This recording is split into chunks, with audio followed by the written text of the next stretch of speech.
Assalamu alaikum. Good evening, ladies and gentlemen. প্রথমেই বলি যে যারা নর্থ আমেরিকাতে আছেন, snowstorm is going on right now. Please do not go out unless it is you have to.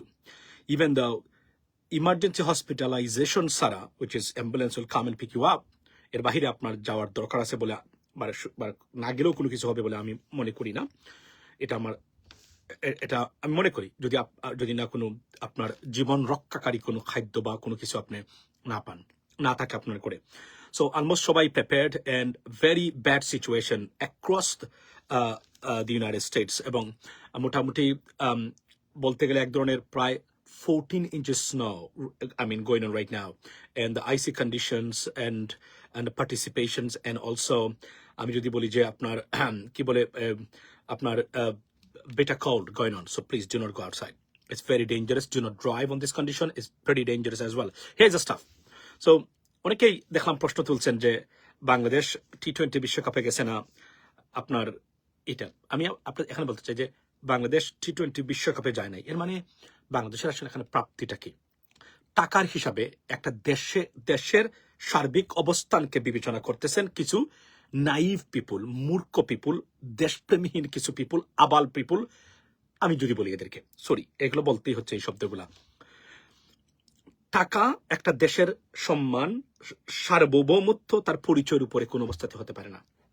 তারপরও দড়ি যদি টাকাই সবকিছু, তাহলে এখানেও কিছু কথা আছে। বাংলাদেশ থেকে বিগত 17 বছরে $234 বিলিয়ন পাচার হয়েছে। $234 বিলিয়ন। শুধু এসালমই যে টাকা পাচার করেছে, এসালম বাংলাদেশ থেকে $20 বিলিয়ন। আপনাদেরকে আমি বলে রাখি, 7টা আফ্রিকান দেশের টোটাল জিডিপির সমান টাকা শুধু এসালমই নিয়েছে। এরপরে আমরা বলছিলাম যে 1000 টাকার নোট প্রতিদিন 1 কেজি করে যদি এসালম খায়, তাহলে 637 বছর এই টাকাকে ফুরাতে পারবে না, শেষ করতে পারবে না এসালম, মানে শেখ হাসিনা ডাইন হাত, উনি যে টাকা পয়সা চুরি করেছে বাংলাদেশ থেকে। রাইট? আচ্ছা, বাংলাদেশের বাজেট থেকে শুরু করে যে দুর্নীতি, আমলাতান্ত্রিক জটিলতা, বাংলাদেশের মুড জিডিপির যে আছে দুর্নীতি বা আমি যদি বলি ঘুষ বাণিজ্য, মোটামুটি বলতে গেলে minimum 15%। Just think about that. So টাকা নিয়ে যারা টাকার বক্তব্য নিয়ে আসেন বাংলাদেশের ক্ষেত্রে, আপনারা জানেন না যা বলতে আসবেন না। আমি কয়েকটা দালাল দেখেছি এইবার, নিশ্চিত জানবেন এই দালালগুলা একটা নট আউট নোমানের মতো শাহবাগী, তারে প্রথমেই যেটা করা দরকার ধরে নিয়ে গোসল করানো দরকার। আমি নিশ্চিত 3-4 থেকে 5 মাস গোসল করে না। If you look at his face, you can understand what is going underneath his where he put his underwear on. So that's a pretty dangerous, right? So কারণ বাহিরে যদি এই অবস্থা হয়, ভিতরে কি হবে এটা আপনি ধরে নিতে পারেন। সো এরাই এগুলা এই যে টাকা পয়সা খেয়েছে বাংলাদেশকে প্রলুব্ধ। মনে রাখবেন, বাংলাদেশের এই নজিরবিহীন সিদ্ধান্তে সারা ক্রিকেট ওয়ার্ল্ড নয়, সারা পৃথিবীটাকে তছনছ করে দিয়েছে। বিকজ ক্রিকেট একটা ইন্টারন্যাশনাল গেম, তছনছ করে দিয়েছে বাংলাদেশের অবস্থানটা। বাংলাদেশের অবস্থান, এই যে ক্রিকেট মানে কেন্দ্রিক বাংলাদেশ যে অবস্থান নিয়েছে, সেই অবস্থানে বাংলাদেশের মান মর্যাদা, বিশ্বাস করবেন কিনা আপনারা জানি না, ইনডাইরেক্টলি কোনো না কোনো ভাবে জিডিপি 2-3% পর্যন্ত বেড়ে যেতে পারে। না, এটা আপনার কাছে উইয়ার্ড মনে হবে যে bizarre, what kind of nonsense you are talking about. I understand that. If you don't look into it, you can say that. If not, you say hang on a second, let's talk about that. Let's see where is the loophole. For example, বাংলাদেশের মান সম্মান, বাংলাদেশে স্বাধীন সার্বভৌমত্ব একটা রাষ্ট্র, ভারতের মতো প্রতিবেশীর মানে চোখে চোখ রেখে কথা বলতে পারে এবং সত্যিকার অর্থে, আচ্ছা আপনাকে মানে বলেন আত্মমর্যাদা। ধরেন আমি আপনাকে একটা জিনিস বলি, একটা উদাহরণ দিই স্বল্প সময়ে। ধরেন আপনার এয়ারপোর্টে আপনি একজন ইমিগ্রেশন অফিসার, রাইট? একজন সুইজারল্যান্ডের নাগরিক আপনার কাছে আসছে, তার সুইস পাসপোর্ট। আরো একজন আসছে ধরেন কেনিয়ার পাসপোর্ট। আচ্ছা, অথবা আমি ধরেন আসছে কোন দেশ বলবো আমি, ইউরোপের রোমেনিয়ার মানে আছে, অথবা সুইডেনের আসছে। এটা সমকক্ষ দেশ। আমি আরো একটু নিচে চলে যাই, ধরেন বুলগেরিয়ার একজন নাগরিক আসছে আপনার কাছে, দুজনই মানে এই বিদেশি বা ইউরোপিয়ান পাসপোর্ট হোল্ডার। আপনি কি জানেন এই সুইজারল্যান্ডের নাগরিক যার, তার প্রতি আপনার যে attitudes wouldn't be the same to Bulgarian national. Why? Because of the dignity, because they are very dignified nation. আত্মমর্যাদাশীল এবং অনেস্ট, এবং তারা যে সত্যিকার অর্থে একটা সিরিয়াসলি ট্রান্সপারেন্ট একটা নেশন, দুর্নীতি নাই, এরা বাটপার না, এটা স্বীকৃত, সার্টিফাইড, ISO সার্টিফাইড বলতে গেলে। আমি একটা উদাহরণ দিচ্ছি, this is how you can bring and increase your dignity. বিশ্বাস করেন, একটা দেশের মর্যাদা, বিদেশে আপনারা যারা থাকেন, দেশের নাম বললেই মানুষ রেসপেক্টের চোখে দেখে, কোন কোন দেশকে দেখে এটা আপনারা নিশ্চয়ই জানেন। বাংলাদেশের মর্যাদা হিমালয়ের মতো আকাশচুম্বী হয়েছে, এবং এই ক্রিকেট থেকে নাথিং টু লুজ ইন মানে আপনার এই in regards to this T20 world cup. বাংলাদেশের কোনো কিছু হারাবাড়ি নেই, কিন্তু বুঝানো হচ্ছে বাংলাদেশের সব শেষ হয়ে গেছে, গেল গেল গেল গেল গেল বাংলাদেশ চলে গেছে। নাও, না না না না, বাংলাদেশ এমন কিছু প্রাপ্তি ঘটেছে এই সিদ্ধান্তের মধ্য দিয়ে। একজন নাগরিকের পক্ষে সারা দেশ দাঁড়াতে পারে, 18 কোটি মানুষ দাঁড়াতে পারে। বিশ্বাস করেন আপনি, এই জিনিসটা বাংলাদেশ প্রমাণ করেছে, এবং সারা পৃথিবীতে পজিটিভলি বাংলাদেশকে আলোচনা করেছে। গতকালকে লাইভে বলি নাই যে আইসিসি বাংলাদেশের জন্য যে ব্যবহার করেছে, এটা এখানেই শেষ নয়। This is the beginning, this is the beginning of fall out of ICC. আজকে উইজডেন পত্রিকা, মানে যা এই ক্রিকেটের বাইবেল বলা হয় উইজডেন, সেই উইজডেন কি লিখেছে দেখেছেন? প্রশ্ন তুলেছে আইসিসির এই বক্তব্যটাকে নিয়ে, মানে আইসিসির অবস্থানকে নিয়ে, আইসিসি যে ভারতের। এবং আপনি দেখেন কে বলেছে, গিলেস্পি, উনি কিন্তু আইসিসির বিপক্ষে বক্তব্য দিয়েছে। Pakistan they are under processing lots of stuff, right? সারা পৃথিবীতে উঠে আসবে এখন মানে আইসিসির এই দ্বিচারিতা, এবং ভারত এখানে সবচেয়ে বেশি লুজার, মনে রাখবেন। আর আমি আপনাকে বলি, বাংলাদেশের ক্রিকেটের যে আপনার মানে যে মার্কেট বর্তমানে, এর দর্শক, বিশ্বাস করেন সাউথ আফ্রিকার চেয়ে বাংলাদেশ বেশি ক্রিকেটের, মানে যদি মার্কেট প্লাস ক্রিকেটের যে ব্যবস্থা, মানে যে একটা এনভায়রনমেন্ট আছে, সাউথ আফ্রিকা কোন কোন ক্ষেত্রে আমরা অস্ট্রেলিয়ার চেয়েও মানে এগিয়ে আছি। বিকজ এতটা ক্রেজি এবং টপ টু বটম, লেখাপড়াহীন, লেখাপড়া ছাড়া কাজ করা মানুষ, কাজ করা মানে কর্মহীন মানুষ, সবাই ক্রিকেটের প্রতি ঝুঁকে। এমন মানে ভারত ছাড়া আর মানে আপনি আর কয়েকটা দেশ ছাড়া শ্রীলঙ্কাতে এমন উন্মাদনা, উত্তেজনা ক্রিকেট নিয়ে আছে কিনা বাংলাদেশের মতো। এই দেশকে আইসিসি হারাবে এবং হারাতে বসেছে, এবং তারা কিছুই মনে করবে না। আচ্ছা, এখানে একটা আপনার এই যে কি বলে এটাকে, তার নাম, আচ্ছা আচ্ছা, সো আপনি কি মনে করেন কিছুই বলবে না? No, that's not true. আপনারা বিশ্বাস করবেন, বাংলাদেশের সবচেয়ে বড় প্রাপ্তি হলো বাংলাদেশের একটা দেশ এবং স্বাধীন, সার্বভৌমত্ব, আত্মমর্যাদাশীল দেশ, এটা প্রমাণ করেছে বাংলাদেশ। এবং বাংলাদেশের শুধু টাকার হিসাবে আপনি ধরবেন। আর ক্রিকেট যদি পৃথিবীর G8 যত দেশ আছে, এর মধ্যে শুধুমাত্র ইংল্যান্ড ছাড়া একটা দেশও ক্রিকেট খেলে না, একটা দেশও ক্রিকেট খেলে না। শুধু G8 এর দেশ ইংল্যান্ড আছে, আর তো কোনো দেশ ক্রিকেট খেলে না। মানে ওই আন্তর্জাতিক পর্যায়ে মনে করি কোনো ক্রিকেট খেলে না, খেলে আমরা তারা, বাট আন্তর্জাতিক পর্যায়ে কোনো ক্রিকেট খেলে না। তাহলে আপনি বুঝেন, ক্রিকেট সবকিছু নয়, ক্রিকেটের বাহিরেও সারা পৃথিবীর স্পোর্টস যেটা সেটা আছে। তারপরও এটা বাংলাদেশ শুরু করে নাই, শুরু করেছে ভারত। এবং আমাদের দেশকে নিয়ে তুচ্ছ তাচ্ছিল্য করা, এটা তো শেখ হাসিনার বাংলাদেশ নয়, সেটা বুঝিয়ে দিয়েছেন। বিশ্বাস করেন, এই সিদ্ধান্তে বাংলাদেশ ভারতকে কি পরিমাণ পেইন দিয়েছে কল্পনাতীত। আমরা ডিপ্লোমেসিতে কিছু ক্ষেত্রে ফেল করেছি বলে আমরা মনে করি, না হলে তো আরো রিজন আসতো। তবে এখানে বুঝতে হবে 80% মার্কেট ক্রিকেটের মানে নিয়ে গেছে ভারত, এজন্য কেউ তাদের বিরুদ্ধে কথা বলে না। এখন প্রশ্ন হলো যে টাকায় যদি ক্রিকেটের সবকিছু হয়ে থাকে, তাহলে সেই স্পোর্টস যদি খেলা কতটা যুক্তিসঙ্গত, এটা অংশগ্রহণ করা কতটা যুক্তিসঙ্গত, সেটা বিবেচনা এবং ভেবে দেখার সময় এসেছে। এবং আমার খুব ভালো লেগেছে গতকালকে একটা জিনিস আমি আপনাদেরকে বলি। আমি যে দেখলাম আমাদের মানে ক্রিকেটার ওই যে বোর্ড সভাপতি নাজমুল ইসলাম সাহেব, উনাকে তরুণ প্রজন্মের এরা ওনার সাথে ওনার অটোগ্রাফ নিচ্ছে, সেলফি তুলছে। বাংলাদেশের ইতিহাসে কোনো ক্রিকেট বোর্ডের সভাপতি বা ডাইরেক্টর, কত ডাইরেক্টর আসছে, কত ডাইরেক্টর চলে গেল বা এখনো আছে, কেউ জানে না। একজন ব্যক্তি, তার নাম হচ্ছে নাজমুল ইসলাম। এই ব্যক্তির নাম স্বর্ণাক্ষরে লেখা থাকবে। এবং তরুণ প্রজন্ম দেখলাম, ইন্টারমিডিয়েট পড়ুয়া ছেলেরা, এটাই হচ্ছে আমাদের অ্যাচিভমেন্ট। তারা মনে করেছে সঠিক সিদ্ধান্ত। কল্পনা করেন, এরা ক্রিকেটের পাগল, কিন্তু they are like crazy for cricket. এই ব্যক্তিরা বলছে বাংলাদেশ টেকেন মানে Bangladesh stance of Bangladesh in regards to টি20 ওয়ার্ল্ড কাপ ইজ জাস্টিফাইড।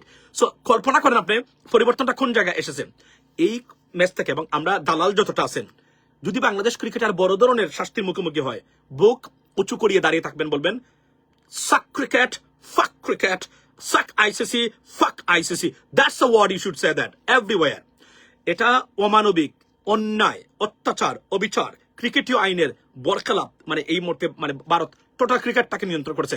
আর আমি আবার বলছি, যে খেলাতে ভারতের প্রসার, যে খেলাতে যার উত্থানে ভারতের অর্থনীতি মানে দাবি মানে উন্নত হয়, ভারতকে সহায়তা করে, সেই খেলাতে আমি কন্ট্রিবিউট করবো কিনা, this is a time to think about ইট।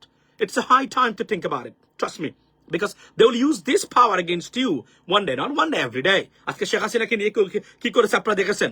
প্রতিদিন আমরা আবার বলছি, If you can't tackle Indian aggression, you can't stay. It's an existential threat for Bangladesh. And আমাদের politician, they don't understand that. Why? তারা যে understand করে না এবং তারা যে কতটা পিছনে পড়ে আছে তার উৎকৃষ্ট উদাহরণ হলো হাদি। হাদি 2 দিন এসে রাজনীতিতে উনি সবাইকে দেখেন, হাদির খুশিতে কেন এলিট শ্রেণী পলিটিশিয়ানরা খুশি, মানে তার হত্যাকাণ্ডে খুশি কেন জানেন? কারণ তাদের গুমর ভেঙ্গে দিয়েছিল হাদিরা, আমরা দিয়েছি, বাট মানে সে অন দ্য গ্রাউন্ডে সে দিয়েছিল। এই যে দেওয়াটা তারা মেনে নিতে পারে না, because it is an enterprise, it is an industry for them, for their kids, for their generations, it's not for you. So Hadi এটা গুমর ভেঙ্গে দিয়েছিল, তারা মানতে পারে না, এজন্য দেখবেন ভিতর সবাই খুশি। আর না হলে হাদির জন্য এরা প্রতিদিন একবার কান্না করতো। যারা বাংলাদেশকে ভালোবাসেন তারা জানেন হাদিকে লস করা বাংলাদেশ কি লস করেছে। 1971-এর পরে 54 বছরে রাজনীতিবিদ যে কয়েকজন তৈরি হয়েছিল, এরপরে কয়েক বছরের মানে আগে, এরপরে হাদি ছিল এই তরুণ প্রজন্মের একমাত্র ব্যক্তি যে রিফর্মিস্ট ছিল। আজকে আমার এক ভাই মানে ছাত্র দলের আবিদ যে কি বলছে, মানে আমি রিফর্ম দিয়ে কি করবো? মানুষ রিফর্ম চায় না, মানুষ চায় কি চায়? মানুষ চায় 3 বেলা ভাত খেতে। আমি ঢাকা বিশ্ববিদ্যালয়ে পড়া ছাত্র দলের এই নেতা ভাই, ছোট ভাই, don't say like that. We don't want 3 বেলা ভাত খাওয়া, we want reforms, we want আইনের শাসন। ওয়াই? বিকজ এই কানে ধরে যদি আপনি টানেন, মাথাটা এভাবে যাচ্ছে না। আইনের শাসন হচ্ছে এই কানে ধরে টানবেন, সবকিছু গড়গড় করে অটোমেটিকলি যাবে। আপনি যদি থিওরিটাই না বুঝেন, ভাই dear brother, it's a problem, it's a big problem, big problem for our country. That's why রাজনীতি, traditional politics is almost on the verge to be collapsed. Yes, আমি বলছি আবার, এবার যদি জামায়াত ইসলামী ক্ষমতায় যায় তাহলে ট্র্যাডিশনাল রাজনীতি যারা করেন, ট্র্যাডিশনাল পলিটিক্স যার কোনো নতুনত্ব বা কোনো ধরনের ডাইমেনশন, ফর এক্সাম্পল ওর কোনো ধরনের রিফরমেশন নাই, এরা বিপদে পড়বেন। এটা বিপদে পড়বেন, এটা আমি নিশ্চিত করে বলতে পারি। এটা এখনই থেকে পারে। এবং আরেকটা জিনিস আজকে আমি অ্যালার্মিং বিএনপির জন্য, আমি 2 দিন ধরে বলে আসছি, আমি পোস্টও দিয়েছি আগ বাড়িয়ে। আমি তো বিএনপির পদস্থ কেউ না, কিন্তু আমি আগ বাড়িয়ে পোস্ট দিয়েছি যেন বিএনপি নেতৃবৃন্দরা, এবং আমি পার্সোনাল চ্যানেলও বলেছি, do not talk about United states of America. আজকে কি বলেছেন মির্জা ফখরুল ইসলাম আলমগীর সাহেব? উনি বলেছেন যে আমেরিকার সাথে আতাত করেছে। আমি বলছিলাম আমেরিকাকে নিয়ে কোনো কথাই বলবে না, ইভেন আপনার বিপক্ষে গেছে, কারণ আপনি সামাল দিতে পারবেন না, এটা আপনার বিপদ আনবে। শেখ হাসিনা এই কাজটাই করতো। কোনো জিনিস যখন যুক্তরাষ্ট্র থেকে আসতো, কোনো স্টেটমেন্ট, পরের দিন যুক্তরাষ্ট্রের 14 গোষ্ঠী উদ্ধার করতো। বিনিময় কি হয়েছে? অস্তিত্ব সংকটে পড়েছে। আমি বিএনপির ভারপ্রাপ্ত চেয়ারম্যানের দৃষ্টি আকর্ষণ করতেছি, এটাকে এমন ভাবে মানে অবজর্ভ করতে হবে, মানে হজম করতে হবে। এটা উগলি যেতে পারে, কিন্তু হজম করতে হবে। এটা একটা অগ্নি টেস্ট, অ্যাসিড টেস্ট। এটা যদি ফেল করেন, দল হিসেবে টিকতে পারবে না বাংলাদেশ। আমি আবার বলছি, আমেরিকা একটা পত্রিকা লিখেছে, আমেরিকা গভর্নমেন্ট এখনো বলে নাই, এটা তাদের বক্তব্য। বাট আমরা যারা পলিটিক্স বিশ্লেষণ করি, ইন্টারন্যাশনাল অ্যাফেয়ার্স সম্বন্ধে আমরা খোঁজ রাখি, we know what is the mechanism, but it doesn't matter. Still who can vote for people will vote for, মানে মানুষ ভোট দিবে, মানুষ ভোট দিবে আপনার জন্য। এখনো জনগণই ভোট দিবে, আমেরিকা এসে ভোট দিবে না। ওয়াল স্ট্রিট কি বলে এটাকে, আপনার ওয়াশিংটন পোস্ট আপনার মানে ভোট দিবে না জামায়াতকে এসে বা বিএনপির বিপক্ষে, ভোট দিবে জনগণ। জনগণ যদি ঠিক থাকে, এগুলা পাল্টে মানে উল্টে যেতে পারে। উল্টে পৃথিবীতে উল্টানোর নিয়ম মানে অসংখ্য ইতিহাস আছে। কিন্তু এখনই যদি মানে শুরু করেন বক্তব্য, মনে রাখবেন, do not challenge US, do not. এটা হজম করতে কষ্ট হতে পারে আপনার, হজম করবেন, কিন্তু কথা বলা যাবে না, কেননা এখানে বিপদ ডেকে আনবেন।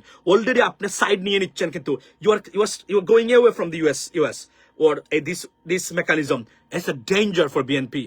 Make sure, do not do that. আমি একজন ওয়েল উইশার হিসেবে বলছি, do not do that, do not do this, do not follow this naive path. You're gonna destroy yourself.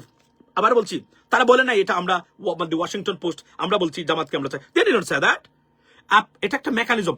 এটা এখন আপনি যদি মনে করতেন এটাকেও ডিসমান্টল করার মানে পদ্ধতি আছে, জানতে হবে কিভাবে।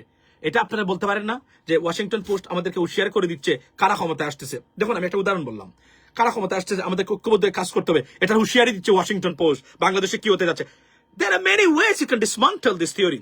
এটা না করে সাথে সাথে আমেরিকার বিরুদ্ধে বক্তব্য দিয়েছেন, দ্যাটস ডেঞ্জার। আমি হুঁশিয়ার করে দিচ্ছি বিএনপিকে, বি কেয়ারফুল। যুক্তরাষ্ট্রকে নিয়ে কোনো কথাই বলা যাবে না, বরং এটা এমন ভাবে বোঝাতে হবে যে এটা আপনাদের পক্ষে গেছে, রাইট? আপনাদের পক্ষে গেছে, তাদের প্রশংসা করবে। কেননা আমি জানি এই কাজটা শেখ হাসিনা করতে, এটা ট্যাকল করতে পারতো না। মনে রাখবেন, ট্যাকল করা এই ধরনের মানে জোর যখন আসে, এটাই রাজনীতিবিদ এবং লিডারশিপের কাজ। কিন্তু প্রথমে উঠেই যদি শুরু করলেন, আমি দেখেন, আমি কালের কণ্ঠ আমার সামনে ছিল, আমি দেখেছি, আমি ভিডিওতে দেখেছি, উনি এখানে বক্তব্য দিচ্ছেন, it's danger, stay away from that, stay away from that. আমি আবারও বলছি, এবং আমি আবারও আমার এই লাইভে বলে দিতে চাই যারা এখন আছেন, it's very late, everyone is sleeping almost except North America, I mean some people. So এটা কনফার্ম এন্ড সার্টেন,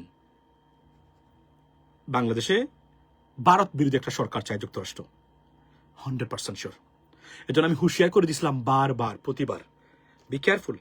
আন্তর্জাতিক রাজনীতি বিশ্লেষণ করে দলীয় সিদ্ধান্ত নেবেন, মনে রাখবেন আন্তর্জাতিক রাজনীতি very volatile, boiling right now. Anything can happen. Iran would be in trouble right now for pretty soon. You can see that. There is something going to happen in Iran, for sure. It's not stopped yet. It is under processing. So, এগুলো অনেক বিপদগ্রস্ত করতে পারে। আপনি নিজ থেকে এখান থেকে সরে যাওয়ার কোনো মানে হয় না। যদি ট্যাকল করতে না পারেন, কথা বলবেন না, সহ্য করে যাবেন, নির্বাচনটা পরিচালনা করেন। এখনই যদি আপনি আমেরিকাকে হাসিনার মতো টার্গেট করেন, তাহলে শিখলেন কি আমেরিকার কাছ থেকে? আমি শেখ হাসিনার শাসন থেকে I have a doubt about that. এবং আমি আবার বলছি, do not challenge them, no one can stay by challenging US, that's the bottom line, শান্তি থাকতে পারবেন না আপনি। এই জন্য বলছি, তারা তো আপনার বিপক্ষে যায়ও নাই, তারা একটা পোস্টে একটা রিপোর্ট করেছে, এতে আপনি আমেরিকাকে দোষায় এবং আমেরিকার কাছ থেকে দূরে সরে যাচ্ছেন কেন নিজ থেকে, যেখানে আমেরিকান গভর্নমেন্ট কিছু বলে নাই। It's a political failure, and it's a disastrous failure, would be, if you do not stop right now and try to mitigate this kind of statement. Have I blessed, ladies and gentlemen, and let me tell you one thing. বাংলাদেশের কোনো কিছু হারাবার নাই cricket world থেকে। বাংলাদেশটা পেসে, এটা কল্পনাতীত। Cricket না খেললেও আমাদের কোনো সমস্যা নেই। মনে রাখবেন, দেশ সবার আগে, দেশের স্বার্থ, দেশের স্থিতিশীলতা, দেশের উন্নতি পা ধরে আইসিসি বাংলাদেশকে নিবে। কারণ এমন দর্শক, এমন মেকানিজম, এমন এনভায়রনমেন্ট ক্রিকেটের ভারতের বাইরের কোথাও নাই পৃথিবীতে, চ্যালেঞ্জ করে বলতে পারি। Have a blast day, see you next time. আসসালামু আলাইকুম।